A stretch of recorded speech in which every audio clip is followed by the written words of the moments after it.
सभी भगत और सभी साधकों को मेरी राम राम।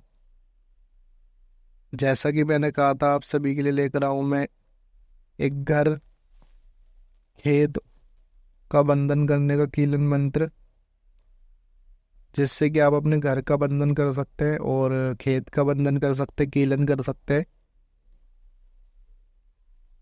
इसे करना क्यों जरूरी है, ये सबसे पहले मैं आपको बता दूं। जैसे कि पिछली वीडियो में मैंने बताया था, जो भी भगत होते हैं, तांत्रिक होते हैं, वो आपके घर के देवी देवता को वचनबंद करके रोक देते हैं और वो कार्य नहीं कर पाते आपका कुछ भी। वो देवता देवी आपके कोई भी कार्य नहीं कर पाते, आपके सारे कार्य खराब हो जाते हैं। काम में, रोजगार में दिक्कत आने लगती है, परेशानी आने लगती है, आपको नौकरी से हाथ धोने पड़ते हैं। हर तरीके से आपको नुकसान ही नुकसान उठाना पड़ता है। तो ऐसे में क्या करना होता है, जो मैंने पहले आपको बताया वीडियो में, पिछली वीडियो में, घर के देवी देवता किस तरीके से खोले, तो वो मंत्र का प्रयोग करके आप उसके बाद अपना इस मंत्र से अपना घर का बंधन कर सकते हैं, कीलन कर सकते हैं, ताकि फिर से कोई आपके घर के देवी देवता ना रोके। क्योंकि अगर रोक देंगे तो आपको बहुत नुकसान उठाने पड़ेंगे और बीमारियों के भी सामने करने पड़ जाते हैं। क्योंकि जब कोई तांत्रिक अघोरी भगत आपके घर के देवी देवता रोक देता, तभी वो आप तक पहुंचता है। उनके बाद ही, उनसे पहले उनकी हिम्मत नहीं हो सकती कि वो आप तक पहुंच जाए। उन्हें रोकने के बाद ही वो आप तक, आपके परिवार तक पहुंच सकता है। और पहुंचने के बाद आपको वो अलग अलग तरीके के नुकसान पहुंचा सकता है, जैसे कि बीमारी लगा देना कोई भी, या मारण कर देना, या लकवा रोग कर देना। काफी रोग लगा सकता है वो उसके ऊपर है। वो जिस तरीके से उससे कोई काम करवा रहा है, कार्य करवा रहा है, वो उसी हिसाब से आपके साथ गलत करेगा, आपके परिवार के साथ गलत करेगा। तो ऐसा ना होने दे, अपने घर का बंधन करके रखे, कीलन करके रखे, ताकि आपको इन सब का सामना ना करना पड़े। और इसी मंत्र से आप अपने खेत का भी बंधन कर सकते हैं, ताकि आपकी फसल उपजाऊ रहे, कोई भी उस पे नजर ना लगे, कोई भी आपकी फसल में नुकसान ना हो, घाटा ना हो किसी भी तरीके का। तो काफी तरीके के ये प्रयोग में आया गया है ये मंत्र, शावर मंत्र है। और ये 10 दिशाएं बंद कर देगा आपकी।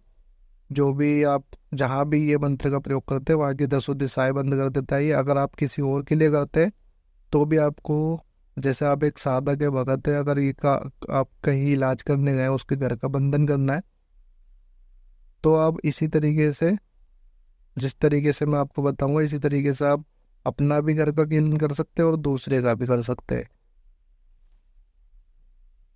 तो करना कुछ इस तरीके से होगा, आपको जान ले। सबसे पहले तो एक उपला ले ले, गाय के गोबर का उपला होना चाहिए, वो भैंस का ना हो, गाय के गोबर का उपला होना चाहिए। उपला लेने के बाद उस पे गुलाब का इत्र डाल ले अच्छी मात्रा में। गुलाब का इत्र डालने के बाद उसे जला ले, उपले को किसी तसले वगैरह में। जलाने के बाद आपको कम से कम 2 लोटे पानी चाहिए। अगर आप घर का बंधन कर रहे हैं, कीलन कर रहे हैं, तो आपको 2 लोटे पानी चाहिए। अगर आप खेत का कीलन कर रहे हैं अपने, तो आपको कम से कम 2 बाल्टी पानी चाहिए। फिर उसके बाद क्या करना होगा आपको, जो वो उपले की राख है, वो किसी भी अखबार में या पन्नी में करके अपने सामने हाथ में रख ले। और जो वो आपने पानी लिया था, अगर घर का बंधन कर रहे तो वो पानी कम होगा तो आप उसे हाथ में पकड़ सकते हैं। अन्यथा आप खेत का बंधन कर रहे, कीलन कर रहे, तो वो बाल्टी में जो पानी होगा वो आप जमीन पे रख सकते हैं, और वो राख अपने हाथ में पकड़े पर। और आपको इसी मंत्र को 11 बार पढ़ना है। 11 बार पढ़ने के बाद उस राख को अभिमंत्रित करेंगे, और इस तरीके से करेंगे अभिमंत्रित कि एक ही फूंक मारेंगे, और एक ही फूंक में आपको उस राख में भी और बाल्टी में भी फूंक लगनी चाहिए।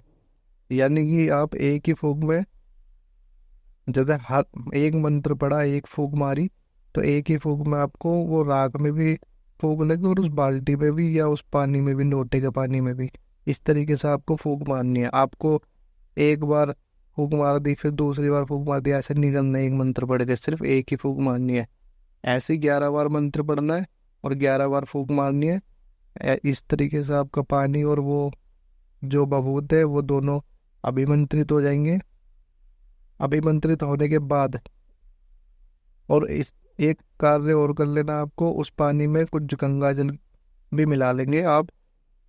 और ऐसा करने के बाद जब वो अभिमंत्रित हो जाते हैं, तो आप अपने घर का बंधन कर रहे हैं अगर, तो आप अपने पूरे घर में सिर्फ शौच की जगह जो होती है आपकी, उस जगह को छोड़ के आप पूरे घर में उसके छींटे मार दें।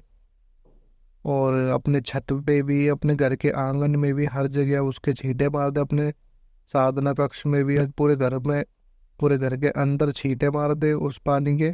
छींटे मारने के बाद आपको क्या करना होगा, अगर आप खेत का कीलन कर रहे, बंधन कर रहे, तो आप पूरे खेत में वो उस पानी का छींटे मार दे हाथों से। अगर काफी बड़ा खेत है, बहुत ही बड़ा खेत है, आप ज्यादा देर तक नहीं चल सकते, तो आप कुछ ही जगह पे वो छींटे मार सकते हो और बाकी पानी आप फैला सकते हैं अपने खेत में।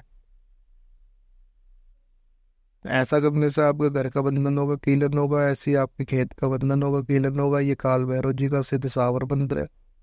इसे एक बार जरूर आप कंठस्थ कर ले, याद कर ले, और किसी भी अमावस पे या शुभ पर्व पे एक माला का जाप कर ले। उसके बाद ये सिद्ध हो जाएगा, फिर आप इसे प्रयोग में लें। आशा करता हूँ आपको वीडियो अच्छी लगी होगी। मिलते हैं अगली वीडियो में, तब तक के लिए जय बाबा।